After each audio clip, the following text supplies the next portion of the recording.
ਆ ਰਹੀ structure beta D fructose ਦੀ first carbon second third fourth fifth sixth आ देखो कंपेयर कर लो आप इन्हों फ्लिप करके लिखा आ वाली structure you can compare the two structures now compare this structure with this structure you will get to know कि आप किद्दां लिखा होया देखो आ चीज़ नूं ऐदां कर दो आ बन गया ठीक है। तो नैक्सट साडे कोल डाईसैकेराइड है हुण माल्टोज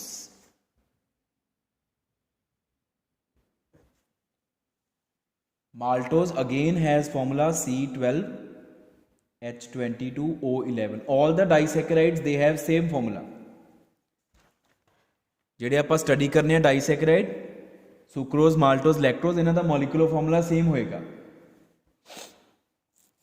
तो जिहड़ा माल्टोज आ ਇਹਦੇ ਕੌਨਸਟੀਟੂਐਂਟ ਯੂਨਿਟਸ ਕਿਹੜੇ ਆ ਜਦੋਂ ਅਸੀਂ ਮਾਲਟੋਜ਼ ਨੂੰ ਹਾਈਡਰੋਲਾਈਜ਼ ਕਰਦੇ ਹਾਂ C12H22O11 this is maltose when it is hydrolyzed using acid catalyst or if we are to write some enzyme then enzyme used is maltase named enzyme will help carrying out this reaction it will catalyze this reaction and we get two molecules of glucose C6H12O6 and we get 2D glucose 2 molecules of D 1 molecule of maltose gives upon hydrolysis 2 molecules of glucose D glucose ਜਿੱਦਾਂ ਇਹਦੇ 'ਚ ਇੱਕ glucose ਇੱਕ ਫਰਕਟੋਜ਼ glucose ਹੁੰਦਾ ਸੀ alpha D glucose ਅਤੇ ਫਰਕਟੋਜ਼ ਹੁੰਦਾ ਸੀ ਬੀਟਾ D ਫਰਕਟੋਜ਼ ਇੱਦਾਂ ਹੀ ਇਹਦੇ ਵਿੱਚ ਸਾਡੇ ਕੋਲ ਦੋਨੋਂ ਹੀ ਗਲੂਕੋਜ਼ ਆਉਂਦੇ ਆ ਜਦੋਂ ਆਪਾਂ ਮਾਲਟੋਜ਼ ਨੂੰ ਹਾਈਡਰੋਲਾਈਜ਼ ਕਰਦੇ ਹਾਂ ਔਰ ਇਹ ਜਿਹੜੇ ਦੋਨੋਂ ਗਲੂਕੋਜ਼ ਆ ਇਹ ਅਲਫਾ ਫਾਰਮਸ ਆ both of them are alpha they are alpha D glucose molecules. ਹੁਣ ਆਪਾਂ ਗੱਲ ਕਰਦੇ ਹਾਂ ਇਹਦੀ ਸਟਰਕਚਰ ਦੀ if we talk about its structure then glycosidic bond is formed between C1 of 1 alpha D glucose and C4 of second alpha D glucose because we are having both the monosaccharides as alpha D glucose molecules. So C1 of 1 alpha D glucose will attack upon C4 of second alpha D glucose. तो आप फटाफट draw करिए alpha D glucose दे 2 moles और दोनों च bonding बना के देखिए किद्दां दी हुंदी है।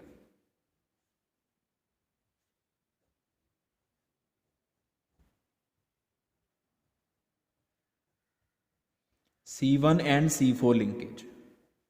This is C1 C4 glycosidic bond. इनू C1 C4 glycosidic bond बोल सकते हैं ਅਸੀਂ। तो since it is alpha तो अल्फा दे विच OH नीचे H H OH OH H H OH H CH2OH इदां ही सेम इधर बिकॉज ये भी अल्फा वा H OH OH H OH H H OH H CH2OH alpha D glucose C1 this is first carbon C4 first second third fourth C4 ਇਹਦਾ hydroxy group lone pair लैके ਇੱਥੇ attack करेगा it will attack hair ठीक है और ਇਹਦਾ ਜਿਹੜਾ OH ਆ ਫਿਰ ਉਹ ਇੱਥੋਂ ਬਾਹਰ ਨਿਕਲ ਜਾਏਗਾ इट विल गो आउट इस तरीके ਨਾਲ ਸ਼ੋ ਕਰ ਦਿੰਦੇ ਅਸੀਂ ਕਿ ਇਹ ਬਾਹਰ ਚਲਾ ਗਿਆ OH ਨੈਗੇਟਿਵ ਬਾਹਰ ਇੱਥੋਂ O ਤੋਂ H ਪੋਜ਼ਿਟਿਵ ਬਾਹਰ ਉਹ ਬਣ ਗਿਆ water -H2O and we have the formation of maltose now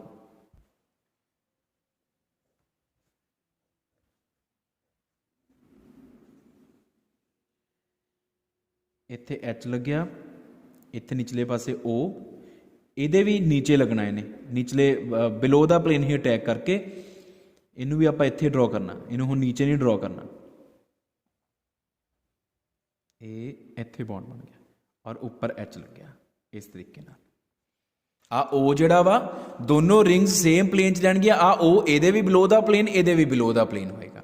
ਜਿੱਦਾਂ ਸੁਕਰੋਜ਼ ਦੇ ਵਿੱਚ ਕੀ ਹੋਇਆ ਸੀਗਾ ਕਿ ਜਿਹੜਾ ਆਹ ਵਾਲਾ ਆਕਸੀਜਨ ਆ ਗਲੂਕੋਜ਼ ਦੇ ਬਿਲੋ ਦਾ ਪਲੇਨ ਰਹਿੰਦਾ, ਲੇਕਿਨ ਇਹਦੇ ਅਬਵ ਦਾ ਪਲੇਨ, ਕਿਉਂਕਿ ਜਿੱਥੋਂ OH ਨਿਕਲਿਆ OH ਅਬਵ ਦਾ ਪਲੇਨ ਸੀਗਾ, ਤਾਂ ਇਹ O ਨੇ OH ਵਾਲੀ ਜਗ੍ਹਾ ਲਈ ਆ, ਇਸ ਕਰਕੇ ਇਹ O ਨੂੰ ਆਪਾਂ ਅਬਵ ਦਾ ਪਲੇਨ ਰੱਖਿਆ ਸੀ, ਫਰਕਟੋਜ਼ ਦੇ ਅਬਵ ਦਾ ਪਲੇਨ। ਲੇਕਿਨ ਇੱਥੇ ਦੂਜਾ ਜਿਹੜਾ ਆਹ ਵਾਲਾ ਅਲਫਾ ਡੀ ਗਲੂਕੋਜ਼ ਆ, ਇਹਦਾ ਜਿਹੜਾ OH ਆ ਉਹ ਬਿਲੋ ਦਾ ਪਲੇਨ ਆ, ਇਸ ਕਰਕੇ ਇਹ ਆਕਸੀਜਨ ਨੇ OH ਦੀ ਜਗ੍ਹਾ ਲੈਣੀ ਹੁੰਦੀ ਆ, ਤਾਂ ਬਿਲੋ ਦਾ ਪਲੇਨ ਹੀ ਰੱਖਾਂਗੇ ਆਪਾਂ। ਬਾਕੀ ਹੁਣ ਮੈਂ ਬਾਕੀ ਜਿਹੜੇ ਲੱਗੇ ਹੋਏ ਆ ਗਰੁੱਪਸ ਉਹ ਡਰਾ ਨਹੀਂ ਕਰ ਰਿਹਾ, ਉਹ ਬਾਕੀ ਸੇਮ ਰਹਿਣੇ ਆ।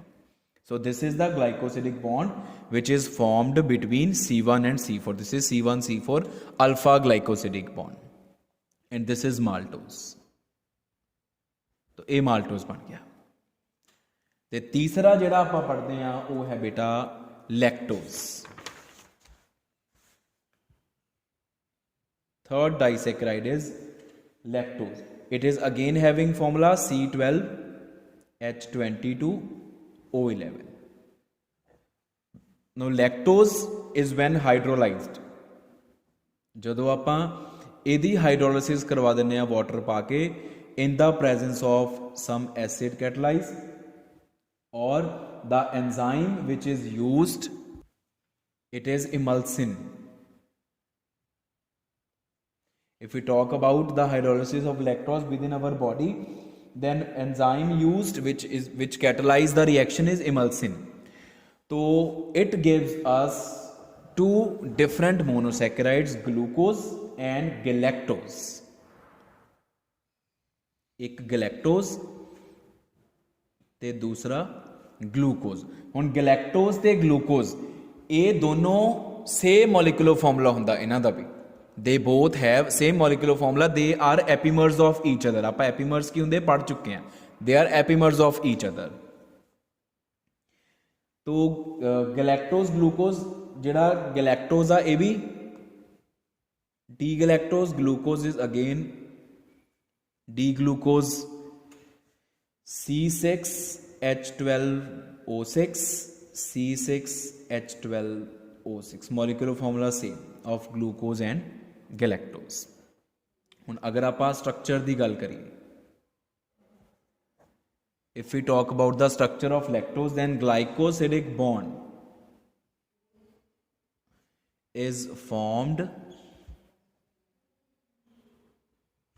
between C1 of beta D galactose and C4 of beta D glucose. It means to say that both glucose and galactose units, their beta forms are used. Beta दोनों दियां बीटा फॉर्म्स यूज हो रही हैं। ठीक है, तो हुण आपां इन्हां नूं ड्रॉ कर लिए फटाफट। C1 गलैक्टोज दी, पहला गलैक्टोज, फिर C4 ग्लूकोज दी, फिर ग्लूकोज। पहला ग्लूकोज ड्रॉ कर लो क्योंकि ग्लूकोज सानू पता है, फिर उस तो बाद गलैक्टोज की हुंदा वो भी आपां याद कर लैंदे आ।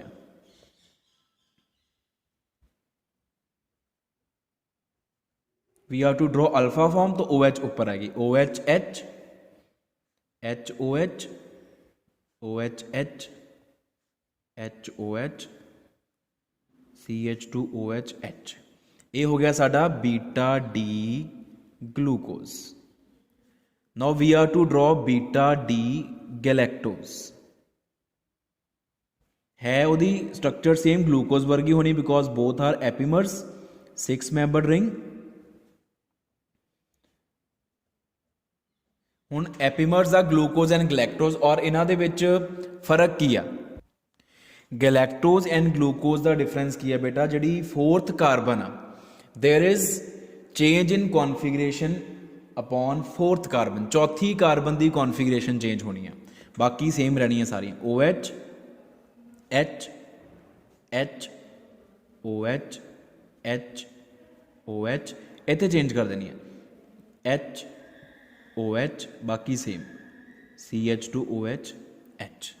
ये है beta D galactose. Alpha beta forms ਜਿਹੜੀਆਂ ਉਹ सिर्फ और सिर्फ डिपेंड करदियां फस्ट कार्बन ਤੇ एनोमेरिक कार्बन ਜਿਹੜੀ ਹੁੰਦੀ ਆ।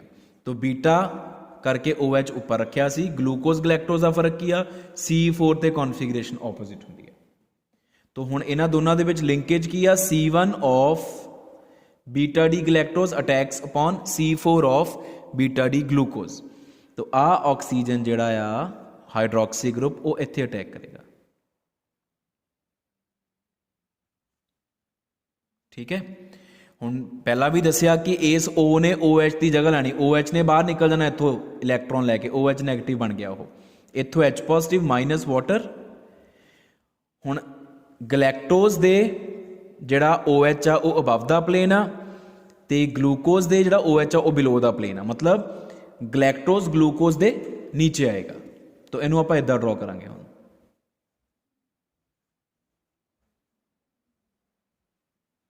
बाकी सारिया कॉन्फिगरेशनस मैं हुण लिखनिया नहीं, बाकी ग्रुप्स सारे सेम ही रहने। ये इत्थे आ गया H ते इत्थे आ गया ऑक्सीजन, ठीक है। ये ऑक्सीजन ये अबव दा प्लेन होना, इत्थे आ गया H O, आ लो आ चीज़ बनेगी,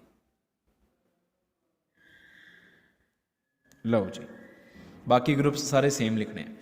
दिस इज लैक्टोज, ये लैक्टोज आ। This is C1C4 linkage, fine. This linkage is beta glycosidic linkage, क्योंकि दोनों बीटा ना, इस करके इन्होंने बीटा ग्लाइकोसिडिक लिंकेज कहते हैं। C1C4 beta glycosidic linkage between the galactose and glucose, and this is the structure of lactose. तो this is all about the disaccharides, main 3 disaccharides, sucrose, maltose and lactose, including their structures and constituent units, constituent monosaccharides.